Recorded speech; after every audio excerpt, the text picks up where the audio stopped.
এতিয়া আমি বুজিম question number 13 কি কৈছে চোৱা ABCD ট্ৰেপিজিয়ামৰ AB সমান্তৰাল DC আৰু AC সমান্তৰালৰ এডাল ৰেখাই AB X আৰু BC Y বিন্দুত কাটিছে এটা প্ৰমাণ কৰিব লাগে ADX সমান ACY আৰু CX লগ লগোৱা বুলি আমাক ইংগিতটা দি দিছে আমি প্ৰথমতে চিত্ৰটো আঁকি লওঁ আমাক কি কৈছে ABCD ট্ৰেপিজিয়াম হয়নে ট্ৰেপিজিয়াম এটা আঁকি লম প্ৰথমতে ABCD ট্ৰেপিজিয়াম এটা আঁকি লবা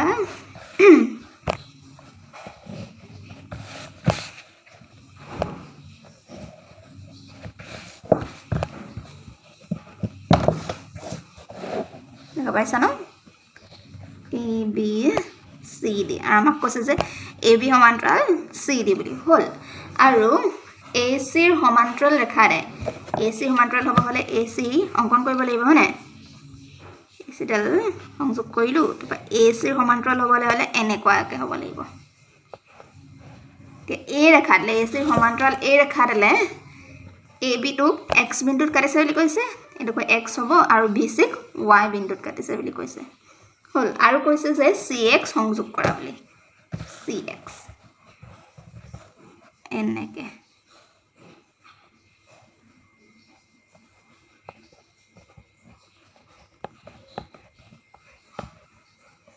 আৰু প্ৰমাণ কি কৰিব কৈছে ADX হ'ব হলে আমি এডোখৰ যোগ কৰিব লাগিব হয়নে X আৰু D যোগ কৰিব লাগিব ADX সমান ACY ACY হ'ব হলে আমি এডোখৰ যোগ কৰিব লাগিব AY যোগ কৰিব লাগিব তেতিয়া আমি ACY পাম মাকি কি লাগে এতিয়া ADX লাগে ADX আৰু ACY লাগে হয়নে আমি গম পালো যে এই কিডাল কি হয় সমান্তৰাল হয় ব আৰু AC আৰু XY সমান্তৰাল কিবা প্ৰশ্ন কৰি যাও তেতিয়া বুজি পাবা 13 বিশেষ সূত্ৰ ABCD এটা ট্ৰেপিজিয়াম AB সমান্তৰাল CD লিখিবা প্ৰমাণ কৰিব লাগে যে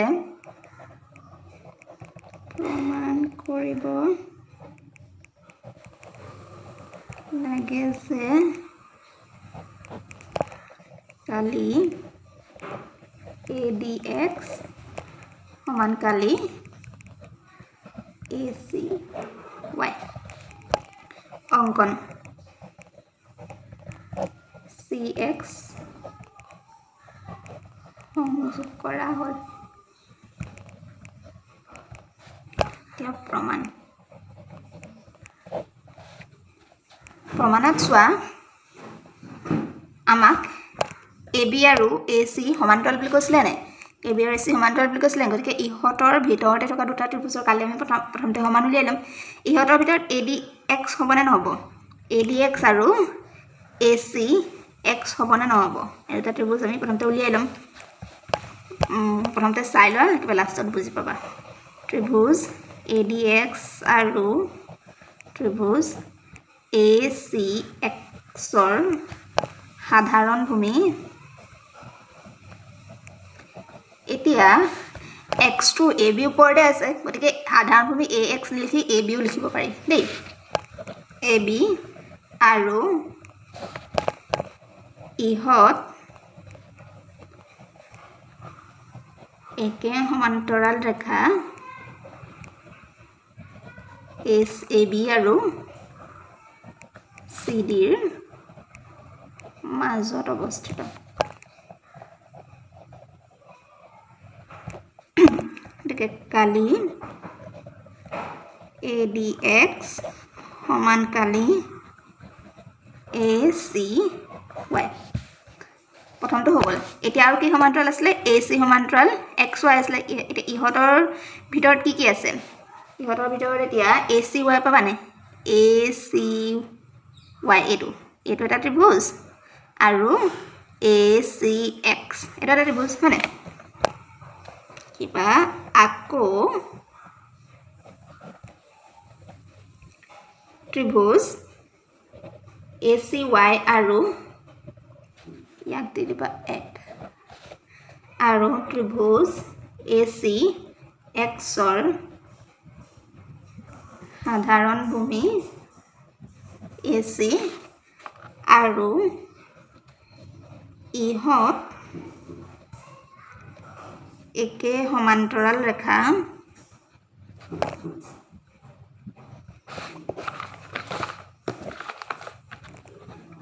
AC আৰু XY হয়নে AC আৰু XY মাজত অৱস্থিত গতিকে এটা কালি সমান হ'ব গতিকে কালি ACY সমান কালি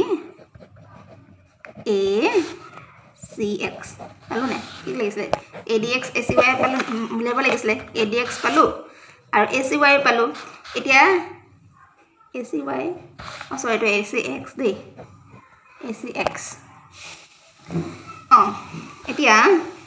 ACX আৰু ACY সমান বুলি পালো না আমি গতিকে ACX ৰ জায়গাত ACY আমি লিখিব পাৰিম এৰকৈ 2 বুলি দি দিবা কিবা 1 আৰু 2 পৰা দেখা পাইছা নহয় কালি ADX সমান কালি ACY বুজিলা প্ৰথমতে আমি ADX আৰু ACX কালি সমান পাইছিলো তাপা আমি ACX ৰ কালি ACY ৰ সমান বুলি উলিয়ালো গতিকে আমি ACX টু ACY লিখিব পাৰিম আৰু একাৰণে সমীকৰণ 1 আৰু 2 লিখি লৈছিলো তাৰ পিছতে লিখি দিব পাৰিবা